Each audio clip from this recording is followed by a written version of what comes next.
Hey brother, can I be real with you for a moment? There's a war going on inside me, a quiet one. It's the battle between who I am and who God is calling me to become. And I'll be honest, I don't always win. I've looked where I shouldn't have looked. I've craved applause more than holiness. I've judged people with a measuring stick I refuse to use on myself. You ever done that? Compared someone else's sins while ignoring the ones hiding in your own heart? Yeah, me too. But here's the truth that haunts me and humbles me. I know better. And yet, sometimes, I still do the opposite. This isn't about shame. It's about honesty. Because the first step to freedom isn't fixing everything, it's admitting there's a fight. And yes, the struggle is real, but so is God's love. And even in the middle of it, God is still calling, still loving, still waiting.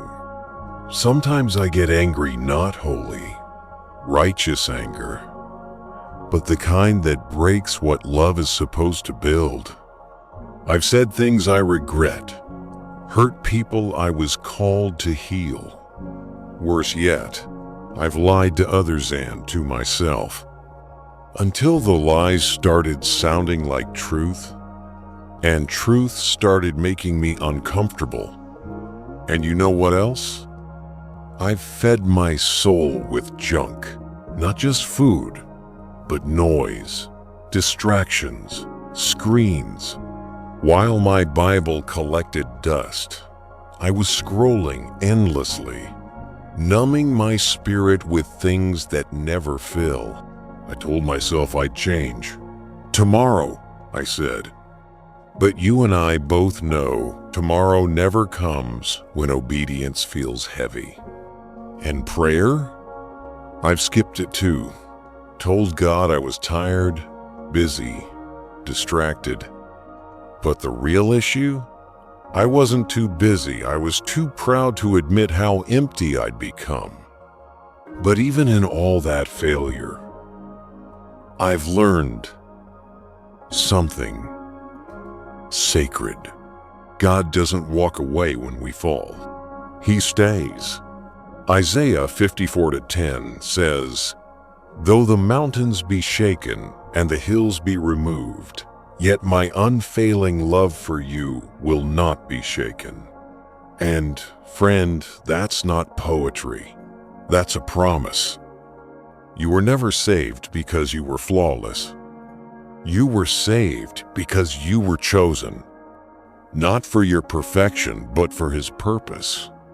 There have been moments when my flesh screamed louder than my faith, when I knew what was right but didn't choose it. But God never slammed the door. He waited. He didn't point fingers. He opened His arms. That's what mercy looks like.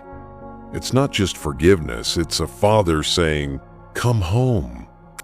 And every step I take back toward Him, it changes me. Not because I'm trying harder, but because I'm resting deeper. Because repentance isn't just regret, it's returning.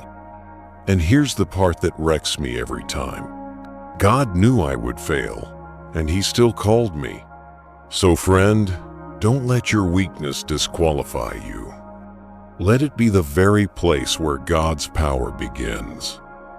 He doesn't need you to be perfect. He needs you to be honest. To say, "Lord, I can't do this alone, but I trust You will carry me." You know, I used to think I had to come to God cleaned up, that I had to earn my way back. But the cross says otherwise. It says your worst moment doesn't scare God. It says your brokenness is the very thing He wants to redeem. Because when you are weak, He is strong. And when you rise from the dust, covered in grace, that's when the story really begins. So, to my brothers out there, hear me. You're not less of a Christian because you've struggled. You're more of one because you stayed, because you got back up, because you said, I still believe, I still trust, I still choose him. Proverbs 24-16 says, the righteous man falls 7 times, but rises again. That's what strength looks like, not staying clean, but staying committed. This faith walk, it's not about being flawless, it's about being faithful. It's about coming back to Jesus again and again. Not because you've earned it, but because he paid for it. So if God hasn't given up on you, don't you dare give up on yourself. You are chosen. You are redeemed. You are still his.